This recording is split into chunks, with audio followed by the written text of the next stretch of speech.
Hello and welcome to this next video version of our retention recipes series. I'm really pleased to be joined today by Jamie Lee Bowden, who is the Client Success Manager at Future Fit for Business and also a passionate fitness class instructor. Yeah. Welcome, Jamie. How are you doing? Yeah, very well, thank you. Yeah, thanks for having me. No, it's a pleasure to have you. Of course, Future Fit for Business, the business that we, GG Fit, work with on education and training and all the kind of retention suite. And we put together the retention recipes book with Future Fit. But you're not really here as a Future Fit for Business. Well, you No. are. I want me to talk to you more about group exercise and fitness classes because that's the other big thing that you do. Yeah. One of the retention recipes in the original book is beginners classes, and we talk about getting new members into classes, as many of them as quickly as possible, because the more people you get to do GroupX, the longer they stay. So we can get into beginners classes a little, maybe, but before that even, you teach lots and lots of different GroupX classes. You work for Les Mills, you work for all sorts of different people. So the first question is, why is GroupX good for retention, in your opinion, Jamie Lee? I I've taught for 14 years, I think, starting off with your basic kind of group cycle, aquafit. And then I was introduced to Les Mills back in 2014. And I just loved the whole ethos of it and what I saw on people's faces and how it made me feel, how it made them feel, just purely by doing exercise with people around you. Like it's just magical. I truly believe that the social bonding, the social side of it is a huge impact for retention. You know, going with your friends, meeting people, like-minded people, getting to know the instructor, having that social interaction. We saw it in COVID. People didn't think they were going to come back. They'd come back in double, coming back to classes in person in the studio. So yeah, the next thing I think is that this routine, booking a slot, booking a space in a class, it meant somebody coming near enough. That's their slot, their time in the week to do that workout. It just keeps them more accountable. It allows them to think, well, I've got 3 classes this week. Would you go to the gym 3 times? Probably, maybe not. Would you go for 3 runs a week? Maybe not. And then the variety of those sessions as well. So group exercise has got such a vast offering of weights, resistance. You've got you've got low to no impact things. You've got holistic cardio, kind of whatever you feel like you need. There's something for it to be done within a group to music. And yeah, there's just nothing better, really. I think there's no better way to retain members than pull them together, put them in a group with some loud music and some movement, and they'll just have fun and they'll want to keep coming back.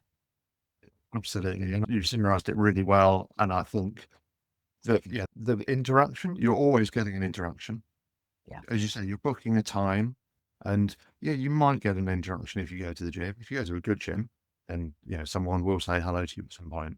Yeah. You're always getting an interaction, but yes, you're also booking a time. If you say, I'm going to go to the gym or go for a run 3 times this week, you've not booked those classes and added them to your calendar, No, and are going to let people down, or possibly even get a fine or a penalty for not turning up.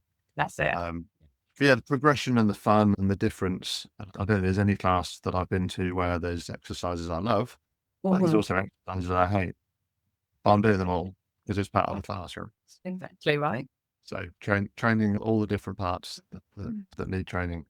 Yeah, we're talking about getting beginners in classes as soon as possible. It can be quite hard, but I want to tap into your knowledge a bit more, Jamie Lee, from an operator's point of view, and then maybe from an instructor angle as well. What tips would you have, or what things have you done in the past, either from an operator or from an instructor angle, that the listeners might go, oh, yeah, haven't thought of that, or what's going to help them improve and retain their members longer, or specifically with group apps? So I think if it's going from an operator point of view, I've always had the mind frame of every class should be accessible for everybody. So all levels, all ages, all abilities, whether that be freestyle, whether that be a Les Mills class, a Zumba class that's pre-made, it should be accessible for everyone. And that's really important so that there's no other hindrance to anybody thinking they can't do it. So making sure that, and this then comes down to your hiring of the instructors and ensuring that your instructors know how to cater for all, whether it be having some seated options, whether it be no impact, whether it be progressions and regressions. It might even be that it's too easy for some people and they want more of a challenge. And I know we've most spoken about it before, but it might be the difference in your demographic in the morning class options against your evening class options. Your morning class people are very much, there might be that they're on shift work, but 9 times out of 10, it's people that they've either retired or they've got the time. They're maybe stay-at-home parents, things like that, that they have got the kind of leisurely time to come to the leisure centres and the gym to come and do their class.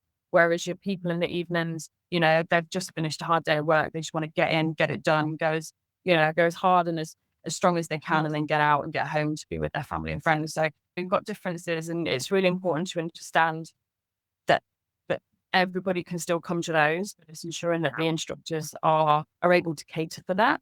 Yeah. So I think that's a really important thing, like making sure that there's no hindrance to any member being able to come to any class. So even HIIT class, high intense interval training class, yes, you do need maybe a more specific level of fitness for that, but equally, it tends to be around timings for an exercise. 30 seconds, you've got to do as many squats as you can. Whether you do 5 or whether you do 15, 20, doesn't matter. You're still doing it, and it's going to be at your set of high intensity. So yeah, just making sure that's available for everybody, because then there's no way that anybody can kind of shy away and think, well, I can't do that one because of this, that, and the other. Yeah, it's adapting, and you talk about the instructor, it's having them adapt that for maybe the time of day and or the demographic, and Yeah, for knowing that sure. something we were chatting about earlier is, for example, a less regulated course like legs, bums and tums Yeah, with instructor A in the morning could be very different to legs, bums and tums on, an evening with instructor B.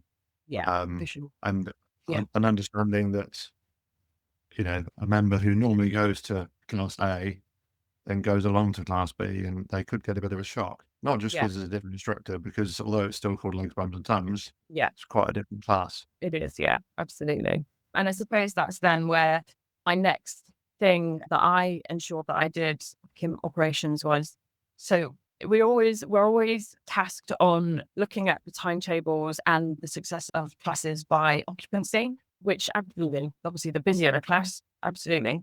But equally, that's just about numbers. Whereas actually, has anybody actually gone and assessed the actual the class, the instructor, the structure? It might be that the instructor's quite timid and they walk in, they put their microphone on and go, right, we're ready, let's go. Where they haven't introduced themselves, they haven't introduced the class, what's to be expected. They haven't given the class time to come and speak to them, say if they're new, if they've got any injuries. And again, that just gives that instructor that mindset of, well, I need to just keep a gentle eye over there because I know that lady's got, a shoulder injury, or that lady's new. I just need to keep a gentle eye on her to make sure I know I can give her options and things. And then it might be that there's no real breaks. It's just very much do this, do that, do this, right, thank you, right, and that's it. Whereas actually there's no kind of real interaction in there. There's no kind of breaks for breathers and drinks and encouragement of that. And it's not always about, yes, we've got 45 minutes to just go and do what we need to do and then leave. It's an experience. So is that something that our operators can bring into their group exercise management, not just the classes itself and not the way the timetable is structured, but the instructors? It might even be, and unfortunately, it is quite a tough world. And it might be that, yeah, the class is right, but maybe the instructor's not right.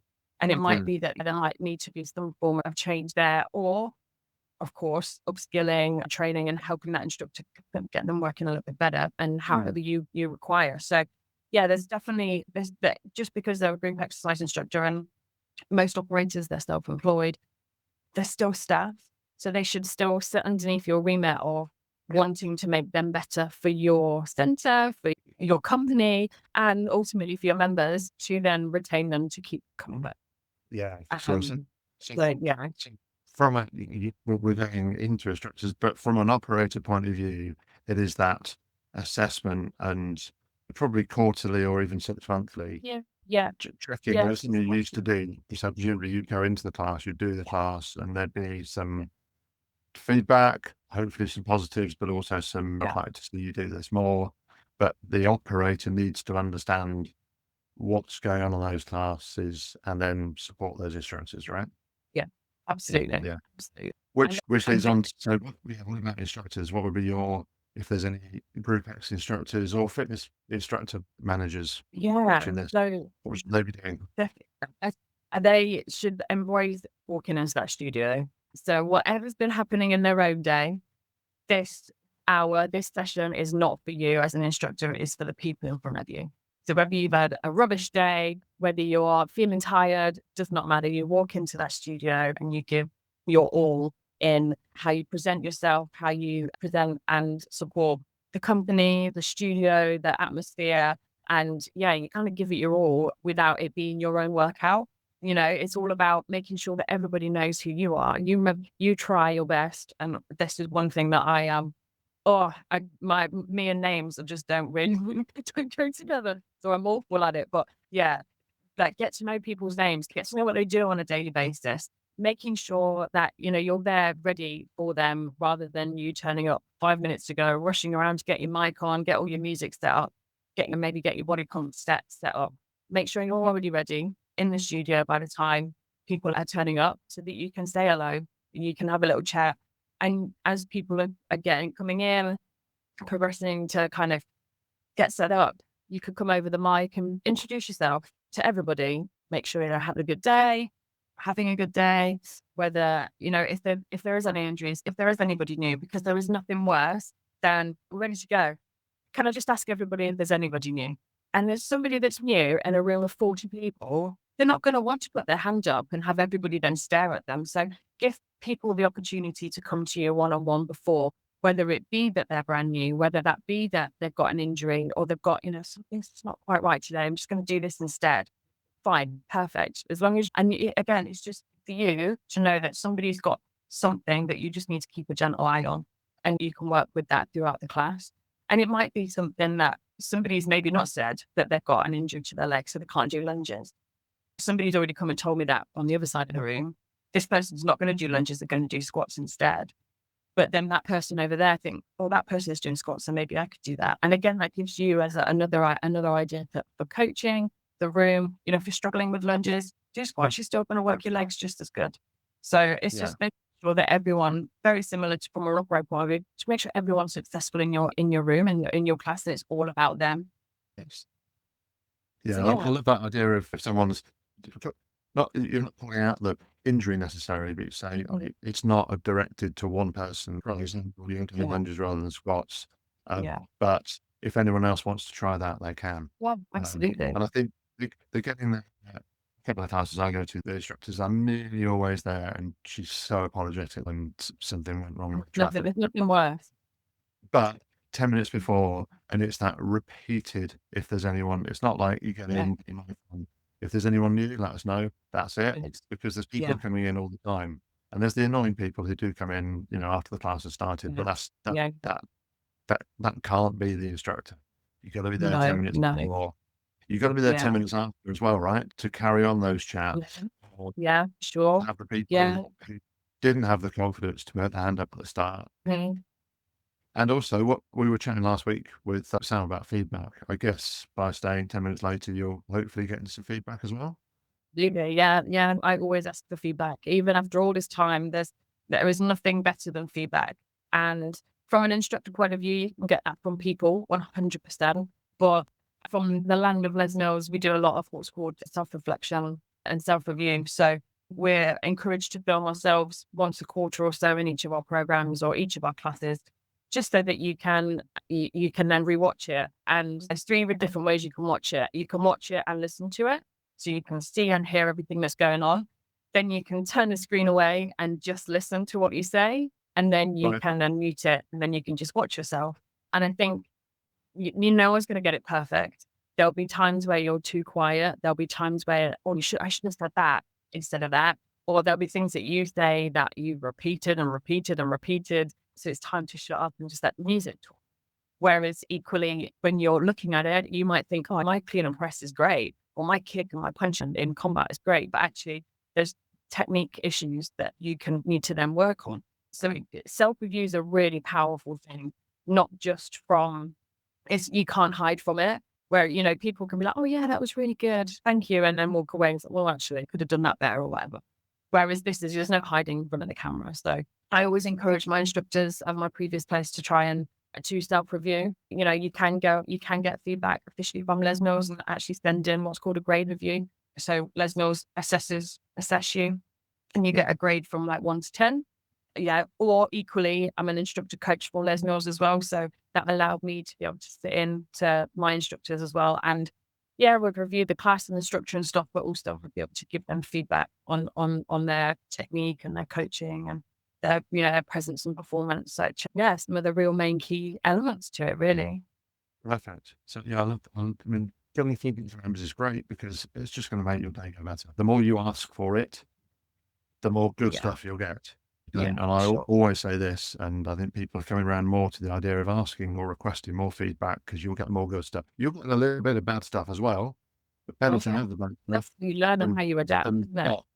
But I think Mm, self-review, self-reflection, if you've got that option from someone like Les Mills, why on earth wouldn't you use it? yeah, Great for way to sure. improve. But I also love your point about it's not your working up. I think that's really important. I've not really heard that before. I do know a couple of ex-instructors who are trying to win. Yeah. Trying to burn the most calories and do Yeah. the it's okay, but you're not there to win. You're there to demonstrate and to give great technique and maybe with exercise correction. But if you're doing less workout because you're going around and giving people options or looking after back to the complete beginners, if you're looking after them, that's what's going to improve retention, Yeah. not Absolutely. not winning the class. Life. Life. For sure. Um, Perfect. So listen, from an operator's point of view, check and review your timetable, your classes, sit in, but also be aware of the timetable, kind Yeah. of how that works. And Yeah. yeah, from a instructor or GroupX leader point of view, yes, I think that's self-reflection and it's kind of retention 101, like they're saying, Jamie, like build rapport and Yeah. just say hello to everyone and check who's new. But retention is not that complicated. It is just talking to people, but talking to Yeah. people in the right way at the right time, isn't it? For sure. Yeah, absolutely. And you're only going to do that by being yourself and enjoying it while you're doing it. There's nothing worse than not doing something you love in front of Yeah. those. Tom, because people will see through that, won't they? Yeah.